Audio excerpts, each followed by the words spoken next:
नमस्कार, मैं डॉक्टर नौमान परवेज़ उम्मीद रिहब के माध्यम से आज आपसे फिर जुड़ा हूँ। आज जिस टॉपिक के बारे में मैं आपसे बात करना चाह रहा हूँ वो बड़ा ही इम्पोर्टेंट टॉपिक है। मैं आपका एजुकेटर, आपका ट्रेनर आज आपके साथ फिर बैठा हूँ। आज जिस टॉपिक पर हम बात करना चाह रहे हैं वो है major mistake taken by parents of autistic children. क्या गलतियाँ हैं जो पेरेंट, ऑटिस्टिक बच्चे के पेरेंट अपने लेते हैं। आइए इसके बारे में जानते हैं। एक तो बात पता चल चुकी है कि अगर किसी बच्चे का ASD डायग्नोसिस है और उसका ट्रीटमेंट स्टार्ट है तो number of therapies, number of clinics guardian search करते हैं और सर्च होने के बाद जब उनका कोई नज़दीकी क्लिनिक या उनका कोई नज़दीकी जगह तैयार हो जाता है और क्लिनिक सेलेक्ट हो जाता है तो वहाँ वो इलाज करवाते हैं। लेकिन क्या मिस्टेक्स है जो गार्जियन करते हैं? पहली मिस्टेक्स वो ये सोचते हैं कि मुझे जहाँ से जिस तरह का ट्रीटमेंट मिले मैं वो ले लूँ।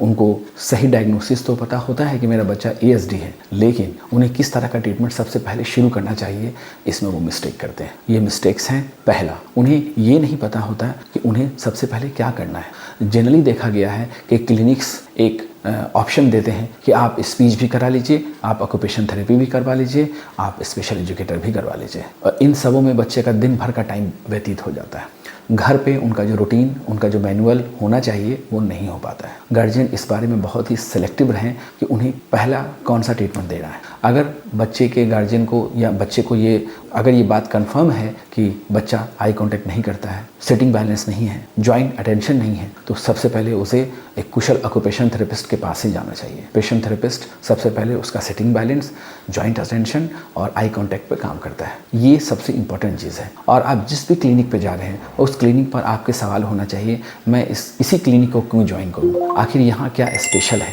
आखिर यहाँ ऑक्यूपेशन थेरेपी देने वाले टीचर या स्पीच थेरेपी देने वाले टीचर वो कितने इक्विप्ड हैं, उनकी नॉलेज क्या है? ये बहुत इंपॉर्टेंट है।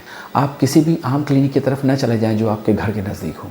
आपका सिलेक्शन क्वालिटेटिव और इम्पॉर्टेंट होना चाहिए। क्वालिटेटिव इम्पॉर्टेंट बहुत ज़रूरी है और प्रॉब्लम के बारे में जानना भी बहुत ज़रूरी है। मैंने ही अपने पिछले वीडियो में ये बात आपको बता दिया है कि अगर आपको प्रॉब्लम आइडेंटिफिकेशन है और आपको किस चीज़ पे काम करना है तो आपका बच्चा ठीक ज़रूर हो सकता है। ठीक है, तो ये मेजर मिस्टेक्स हैं। पहले कहीं भी चले जाना, दूसरा किसी भी थेरेपिस्ट से अपने बच्चे को करवा लेना, तीसरा कोई ख़ास प्लान न लेना, चौथा होम प्लान के लिए एम्फेसिस नहीं करना, पांचवा जितनी भी थेरेपीज क्लिनिक में उपलब्ध है उन सबको करा लेना। आपको ये जानना बहुत ज़रूरी है कि मेरे बच्चे में क्या कमी है, मेरे बच्चे का इंडिविजुअल एजुकेशनल प्लान क्या होना चाहिए, मेरे बच्चे का इंडिविजुअल ट्रीटमेंट प्लान क्या होना चाहिए, बहुत ज़रूरी है। इसी सब बातों के साथ मैं अपनी बातों को ख़त्म करता हूँ। अगर मेरी बातें आपको अच्छी लगी हों तो मुझे लाइक, सब्सक्राइब एंड शेयर करें।